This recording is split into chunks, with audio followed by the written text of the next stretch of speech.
Hola, ¿qué tal? Muy buenas tardes. Tengan todos los radioescuchas que nos sintonizan por el 1180 de amplitud modulada o por la plataforma en internet. Esta es MixLR, nos encuentran como diagonal Radio WAPS. Mi nombre es Brisa Mendoza. Sean bienvenidos a otro programa más de Punto Universitario. Igual un saludo a todas las personas que nos están viendo a través del Facebook Live en la página de comunicación Radio WAPS. No olviden seguirnos en nuestras otras redes sociales como en Instagram, nos encuentran como Radio Waps Oficial, en YouTube como TV Waps y en Twitter como @Radio Waps. Como cada programa de Punto Universitario, está con nosotros el día de hoy nuestro compañero Ramón Cuellar. Hola Ramón, ¿cómo estás? Hola, ¿qué tal, Brisa? Buena tarde. Un saludo a toda la audiencia que nos escucha a través de Radio WAPS. Muy buenas tardes y muchas gracias por recibir la llamada. Bueno, platícanos, ¿cuál es el tema del que nos hablarás el día de hoy? Bueno, pues como siempre, seguiremos en la tónica de las tesis, que creo que es importante que la comunidad subcaliforniana, incluso la gente que nos pueda estar escuchando más allá de nuestro estado, las tesis la verdad es que tienen un gran bagaje cultural, mucha información científica y humanística. Y en esta ocasión vamos a hablar sobre una tesis que se llama El Gran Océano de Rafael Bernal, estudio de un relato historiográfico que presentó Laura Eugenia Cruz Reyes Mendoza para obtener el grado de maestra en investigación histórico-literaria. Este trabajo estuvo bajo la dirección del doctor Francisco Ignacio Altable Fernández, así que creo yo que merece la pena que hablemos un poquito de ella.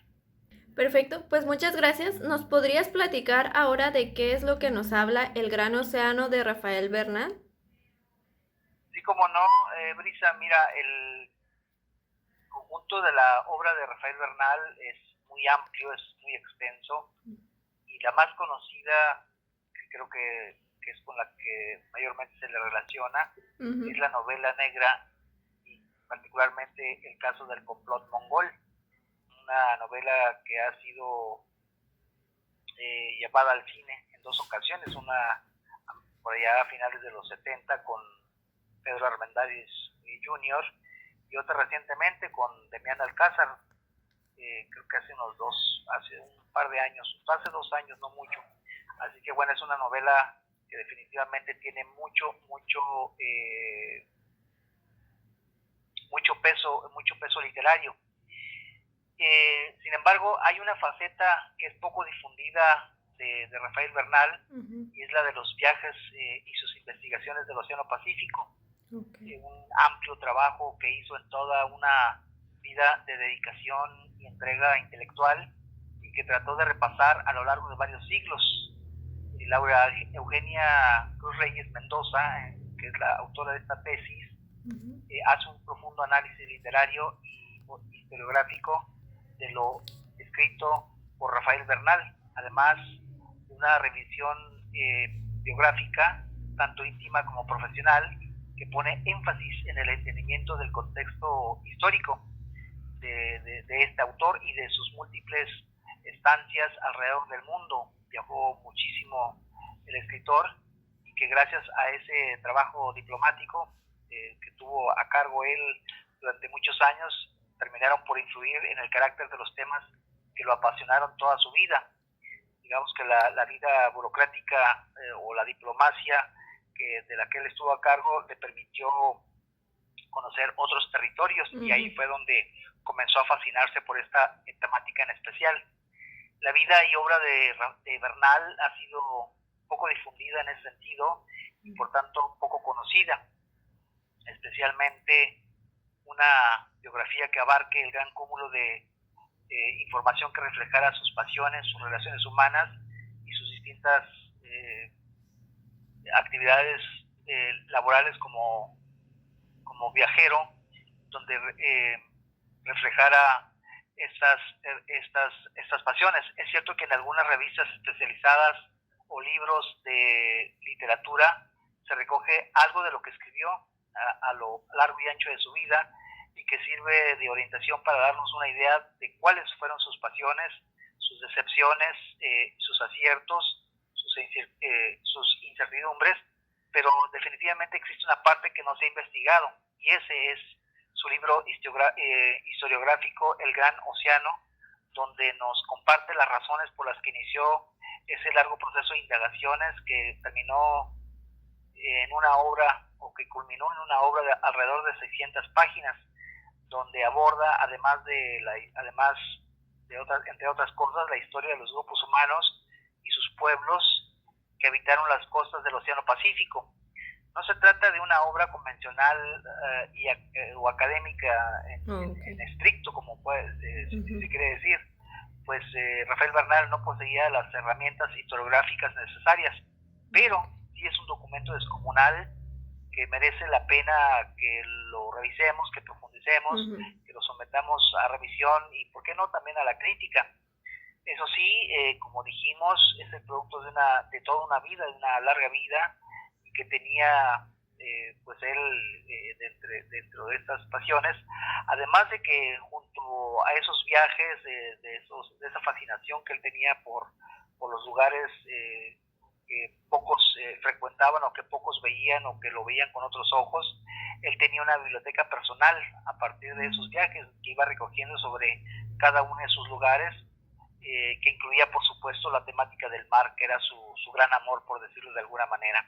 Y obviamente incluía el Océano Pacífico, ¿no?, que es la temática de este libro, que es pues bastante desconocido. Yo, la verdad, cuando comencé a revisar la tesis, me causó gran sorpresa, porque siempre lo relacioné con la literatura, y no conocía este aspecto tan interesante del escritor, ¿no?, de Rafael Bernal, ¿no?, más, como decía al principio, más inclinado hacia la novela negra.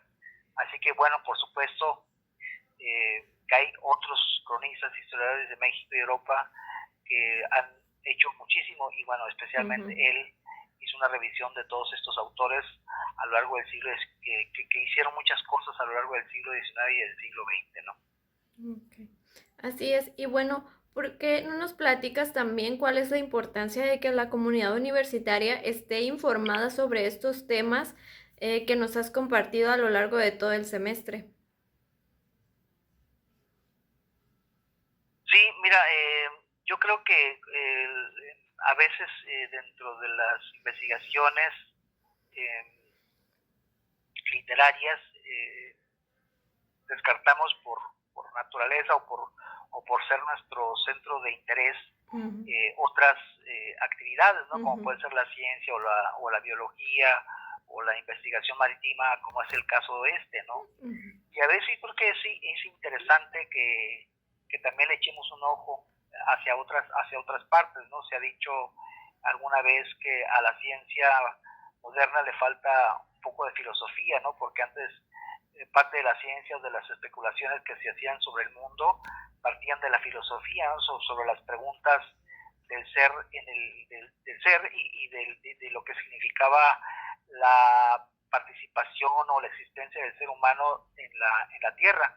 Y esas preguntas filosóficas trataban de desentrañar lo que éramos nosotros dentro del contexto histórico, dentro del contexto biológico, y por supuesto dentro del contexto universal, ¿no? Es decir, de lo que significábamos en un espacio que se llama universo.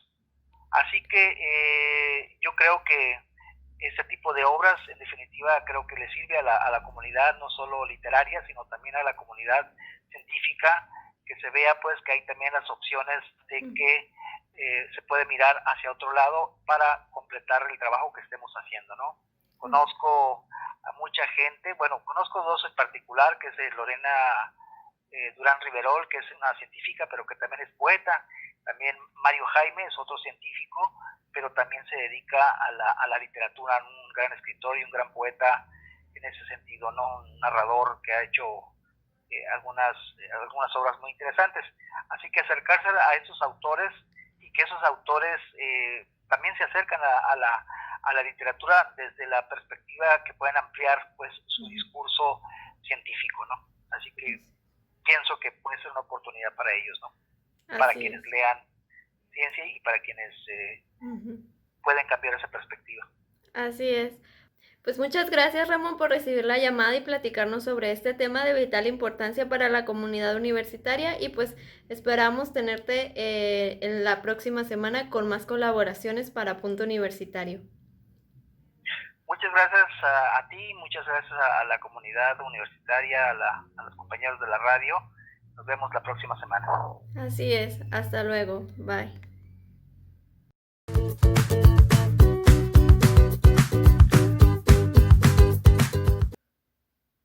Hoy, en Hablemos de Sexo, selección de compañeros y sistemas de acoplamiento en aves marinas.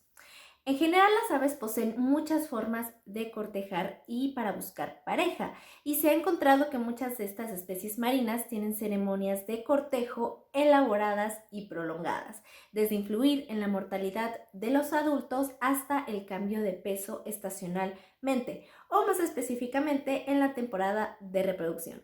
Pero para saber más sobre este tema, los dejo con una pequeña cápsula y regresamos.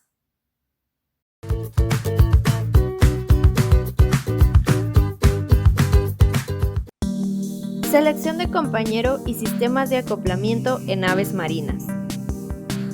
En general, las aves poseen muchas formas de cortejar en busca de pareja. Se ha encontrado que muchas aves marinas tienen ceremonias de cortejo elaboradas y prolongadas. Por lo tanto, estas actividades de cortejo no pueden ser gratuitas. El costo de la reproducción es tan grande que a veces el esfuerzo de criar jóvenes aumenta la mortalidad de adultos. Este es el caso del pingüino rey, Aptenodaites patagónica. La tasa de mortalidad de adultos que cría polluelos es mayor que la de los adultos que no cría pollos. A la hora del cortejo, muchas aves marinas necesitan hacerse publicidad de que estas son las indicadas para reproducirse. Muchas especies establecen un territorio de anidación y buscan atraer a una pareja, mientras que otras se reúnen para buscar pareja. La selección de pareja es entonces parte del cortejo y es el proceso de evaluar la calidad de la pareja. Una colaboración de Leonardo García López.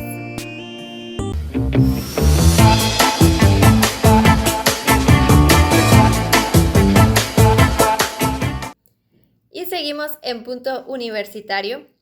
A continuación, en la sección de Mujeres Transformando la Ciencia, les platicamos un poco sobre la historia, la contribución y aportación que tuvo a la ciencia María Vasilievna Klepnova. Así que quédese con nosotros para saber un poco más sobre la historia de María Vasilievna Klepnova.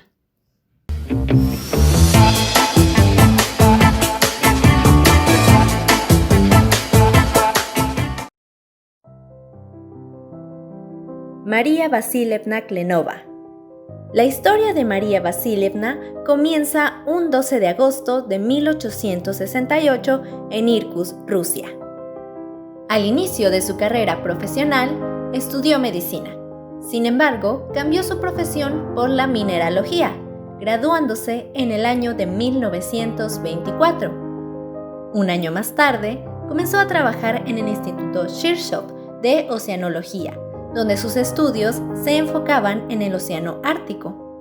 Así fue como participó en diversas expediciones y en 1933 presentó el primer mapa completo de los fondos marinos del Mar de Barents.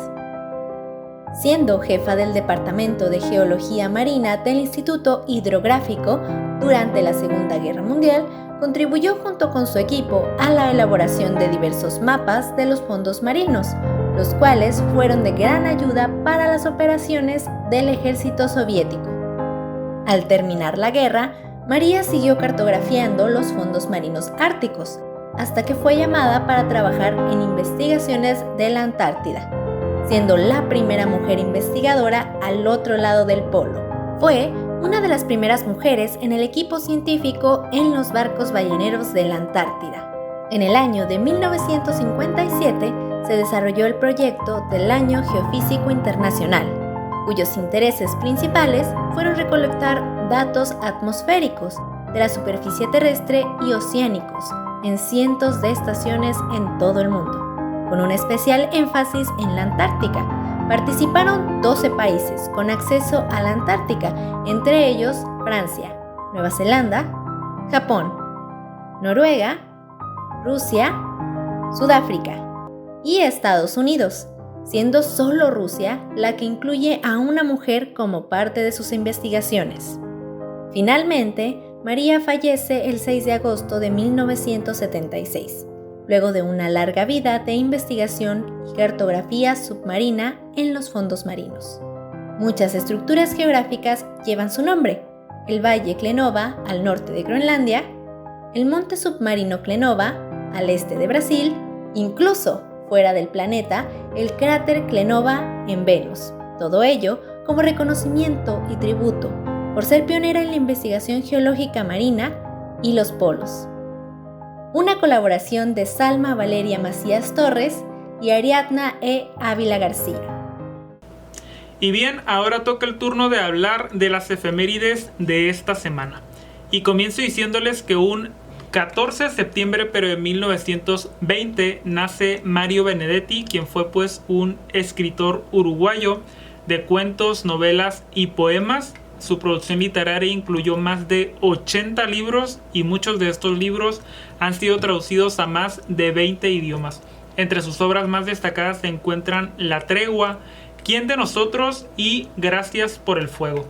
Un 14 de septiembre pero de 1945 inician actividades los estudios Churubusco, que cabe mencionar pues este estudio en particular fue uno de los primeros de Latinoamérica y fue por muchos años pues el epicentro, por llamarlo de alguna manera, de la comunidad cinematográfica, rodándose ahí grandes películas que hasta el día de hoy pues son un referente o forman parte de la historia del cine mexicano. Un 15 de septiembre pero de 1829 el presidente Vicente Guerrero expide un decreto para abolir la esclavitud. Un 15 de septiembre también pero de 1854 por primera vez en la historia se canta el himno nacional mexicano, esto en el Teatro Santa Ana, y fue interpretado por la soprano Claudina Florentini y el tenor Lorenzo Salvi. Un 16 de septiembre pero de 1827 el presidente Guadalupe Victoria, quien fue pues el primer presidente de nuestro país, celebra por vez primera el Grito de Dolores, tradición que se cambiaría al 15 de septiembre y que así se mantiene hasta el día de hoy. Un 17 de septiembre pero de 1964 se inaugura el Museo Nacional de Antropología, que es pues uno de los recintos museográficos más importantes de América y está concebido pues para albergar y exhibir el legado arqueológico de los pueblos de Mesoamérica. Un 18 de septiembre pero de 1930 inicia transmisiones la radiodifusora XEW, La Voz de América Latina desde México, y que fue pues una de las primeras radiodifusoras de nuestro país. El 19 de septiembre de 1985, todos sabemos lo que pasó aquella trágica mañana, específicamente en la Ciudad de México, cuando eran las 7:19. Se registró un terremoto de 8.1 grados que duró 90 segundos y pues fue una de las peores catástrofes o causó una de las peores catástrofes en la historia de nuestro país. Paradójicamente, 32 años después, es decir, el 19 de septiembre pero de 2017, igual se registra un terremoto, en esta ocasión de 7.1 grados, que sacude la Ciudad de México y las ciudades cercanas, provocando igual un gran desastre y un gran susto para los mexicanos. Y bueno, pues estas fueron las efemérides de esta semana. Y pasando a otro tema, el día de ayer los mexicanos celebramos 210 años de la independencia de nuestro país. En estos días de celebración patriótica, pues vale la pena dar un repaso por los libros de historia para recordar cómo fue que se llevó a cabo la independencia de México. Son temas que seguramente pues ya vimos en la primaria o a lo largo de la secundaria, pero que no está de más pues volverlos a leer.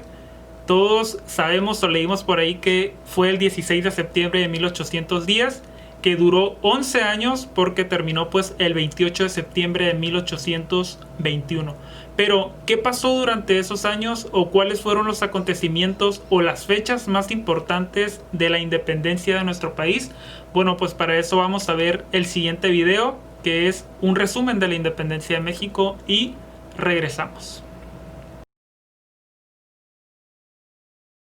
Como sabemos, la lucha de la independencia de México inicia en 1810, pero, para contextualizar, tendremos que remontarnos a 1808, 2 años antes para esta lucha que iniciaría con el Grito de Dolores.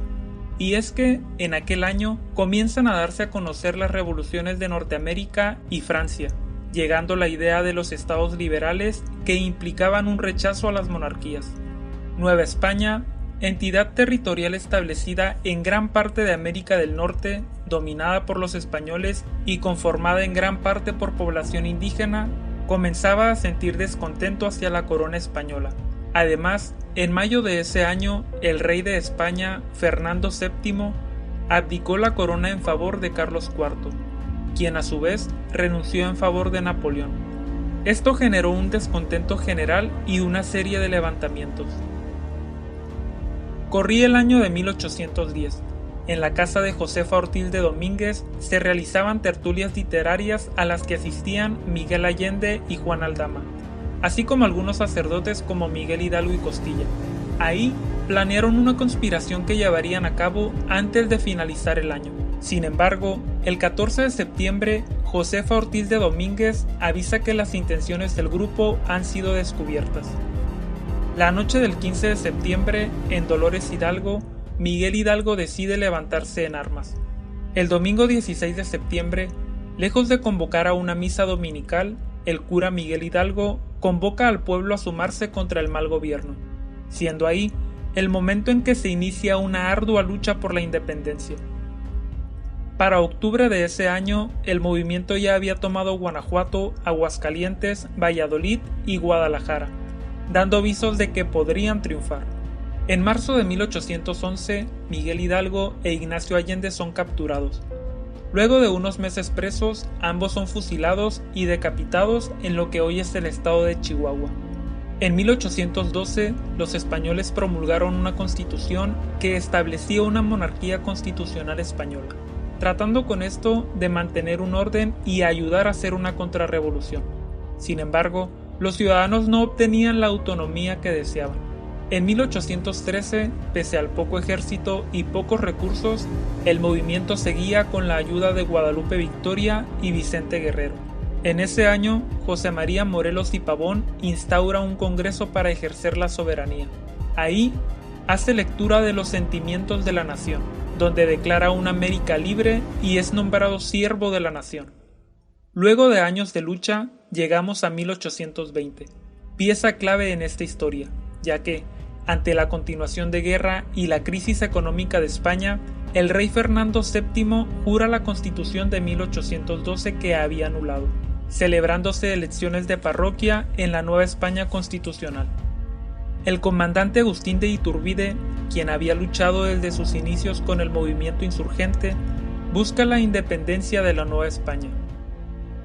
Para febrero de 1821, Iturbide y Guerrero se reúnen en Acatempan y hacen las paces, ya que habían surgido diferencias entre ambos, pero siempre mantuvieron el mismo objetivo, la independencia. A este hecho se le conoce como el Abrazo de Acatempan. Para el 24 de febrero de ese mismo año se firma el Plan de Iguala, para declarar a la Nueva España como un país independiente. Y aunque todavía existía una pequeña lucha de ejércitos, el 27 de septiembre entra el ejército trigarante a la Ciudad de México, con lo que se consuma la independencia mexicana.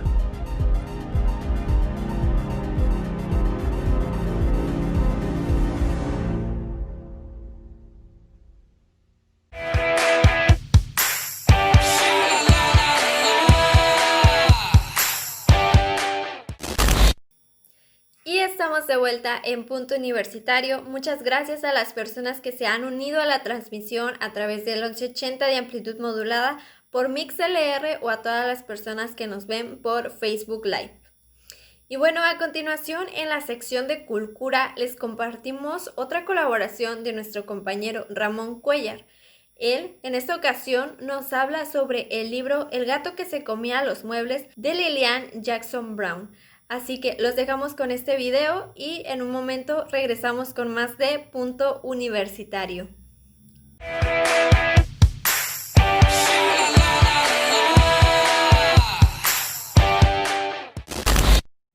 Culcura.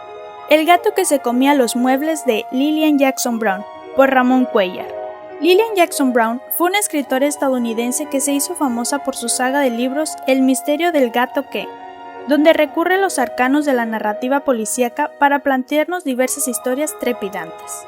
Su personaje principal, una especie de alter ego, Jim Wilgeram, es un periodista alcohólico recuperado, junto a sus queridos gatos siameses Coco y Yum Yum. Vive en la ficticia localidad de Picax. En El gato que se comía los muebles, Jim no se hallaba muy acongojado con su nuevo proyecto en Daily Fluxion. No tenía idea de qué va el diseño de interiores, pero debe publicar una revista que aborde ese tema semanalmente. No obstante, en el primer número, al visitar una mansión exclusiva que aparece en la portada del libro, se topa con que ha sido robada y la dueña asesinada.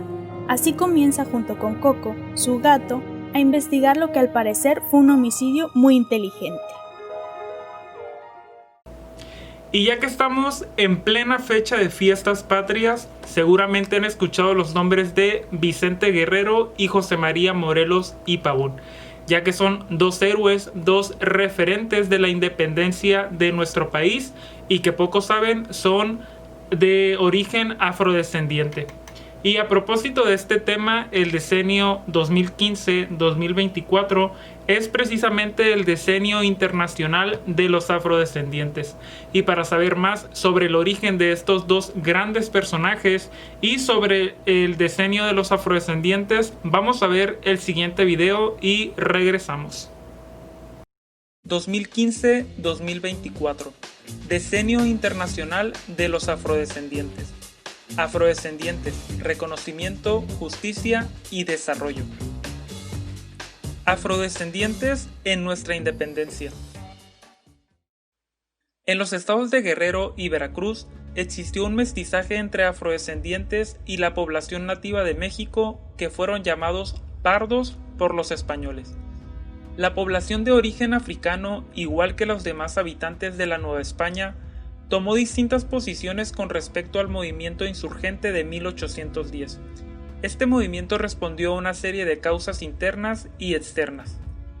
Por ejemplo, es conocido el papel que desempeñaron las milicias de mulatos y pardos en la defensa del puerto de Veracruz frente a la amenaza de un ataque de las tropas realistas. El apoyo de la población afrodescendiente a la causa independentista más reconocido y documentado es el de las tropas de José María Morelos y Pavón. En sus filas se encontraban dueños de haciendas, mulatos en su mayoría. En el caso de Vicente Guerrero, uno de sus grandes logros fue haber abolido formalmente la esclavitud. Y aunque Morelos, Vicente Guerrero o Juan Álvarez son reconocidos en la historia de México, poco o nada se dice sobre su ascendencia africana. Un tema que es necesario abordar, a propósito de que la Asamblea General de las Naciones Unidas proclama el Decenio Internacional de los Afrodescendientes de 2015 a 2024. Al proclamar este decenio, la comunidad internacional reconoce que los afrodescendientes representan un grupo específico cuyos derechos humanos deben promoverse y protegerse. Alrededor de 200 millones de personas que se identifican a sí mismos como descendientes de africanos viven en las Américas. Con información de conapred.org.mx y un.org. La capa de ozono es una franja de gas que protege la Tierra de los efectos nocivos de los rayos solares, así protegiendo la vida en nuestro planeta. Sin embargo, desde hace muchos años la capa de ozono ha sido dañada por diversos productos químicos, lo cual pone en peligro nuestra propia existencia. Es por eso que el 16 de septiembre de 1987 se firmó el Protocolo de Montreal, que es relativo a las sustancias que agotan la capa de ozono. Y en conmemoración a este acto, la Asamblea General de la ONU proclama cada 16 de septiembre como Día Internacional para la Preservación de la Capa de Ozono. Esto con el fin de proteger y salvar la capa de ozono que está siendo destruida por el calentamiento global. Pero para saber más sobre este Día Internacional tan importante, los dejo con una pequeña cápsula y en unos momentos regresamos aquí a Punto Universitario. 16 de septiembre, Día Internacional de la Preservación de la Capa de Ozono.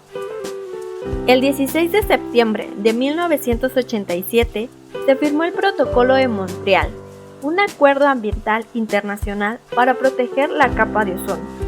El objetivo, eliminar el uso de sustancias que agotan dicha capa. De no ser así, aumentaría el riesgo de que altos niveles de radiación ultravioleta penetren en la Tierra, lo que daría lugar a una mayor incidencia de cáncer de piel y cataratas oculares. Afectaría los sistemas inmunológicos y tendría efectos negativos en las cuencas hidrográficas, las tierras agrícolas y los bosques. En conmemoración a este acto, la Asamblea General de la ONU proclama cada 16 de septiembre el Día Internacional de la Preservación de la Capa de Ozono. Esta capa es una franja de gas muy frágil que protege la vida en el planeta. Se encuentra en la parte superior de la atmósfera entre 10 y 40 kilómetros sobre la superficie terrestre en la zona de la estratosfera. Desde su adopción en 1987 y a partir de finales del 2014, se ha eliminado con éxito más del 98% de las sustancias que agotan la capa de ozono controlada, lo que ha ayudado a revertir sus daños, reduciendo considerablemente la radiación ultravioleta del sol que llega a la Tierra, protegiendo la salud humana y los ecosistemas. Se espera que el ozono se recupere por completo en el hemisferio norte para el año 2030, mientras que en el hemisferio sur la recuperación completa llegaría en el 2050 y 10 años después en las regiones polares. Este año, con la pandemia del COVID-19, se pone de manifiesto una vez más que hay que trabajar para proteger el planeta si queremos evitar desequilibrios que generen problemas a nivel mundial. Con información de diainternacionalde.com y undp.org. Seguimos en Punto Universitario. Seguramente con todo esto de la pandemia hemos escuchado en las noticias, hemos visto o leído en las redes sociales sobre el semáforo, o que nos encontramos en foco amarillo o rojo. Pero ¿qué es esto de estar en el foco rojo, naranja, amarillo o verde? ¿Qué es lo que debemos hacer? En el siguiente video nos explican qué es lo que debemos hacer respecto al color en el que nos encontramos. ¿Qué es el semáforo COVID-19? ¿Y qué significa exactamente cada color? El semáforo COVID-19 o semáforo de riesgo epidemiológico para transitar hacia una nueva normalidad es un sistema de monitoreo para la regulación del uso de espacio público de acuerdo con el riesgo de contagio de COVID-19. Este semáforo es estatal, es decir, cada estado de nuestro país tiene uno para indicar el nivel de riesgo epidemiológico en el que se encuentra y las actividades que puede realizar. Está compuesto por 4 colores. El rojo nos indica que se permitirán únicamente las actividades económicas esenciales. Asimismo, se permitirá también que las personas puedan salir a caminar alrededor de sus domicilios durante el día. El color naranja significa que, además de las actividades económicas esenciales, se permitirá que las empresas de las actividades económicas no esenciales trabajen con el 30% del personal para su funcionamiento, y también podrán abrir los espacios públicos abiertos con un aforo reducido. Cuando el semáforo se encuentra en color amarillo, indica que todas las actividades laborales están permitidas, cuidando a las personas con mayor riesgo de presentar un cuadro grave de COVID-19. El espacio público abierto se abre de forma regular y los espacios públicos cerrados se pueden abrir con aforo reducido. Y finalmente, el color verde significa que están permitidas todas las actividades, incluidas las escolares. Recuerda, en todos los colores del semáforo, todas las actividades deben realizarse con medidas básicas de prevención y máximo cuidado a las personas con mayor riesgo de presentar un cuadro grave de COVID-19. Con información de coronavirus.gov.mx. Y bueno, ha sido todo por el programa de hoy. Muchas gracias a todas las personas que nos sintonizaron a través de las diferentes plataformas de Radio WAPS, como por el MixLR, que nos encuentran como Radio WAPS, por el 1180 de amplitud modulada, y también un saludo a las personas que nos vieron a través del Facebook Live en la página de Comunicación Radio WAPS. No olviden seguirnos en nuestras otras redes sociales como en Instagram. Nos encuentran como Radio WAPS Oficial, en YouTube como TV WAPS y en Twitter como @Radio WAPS.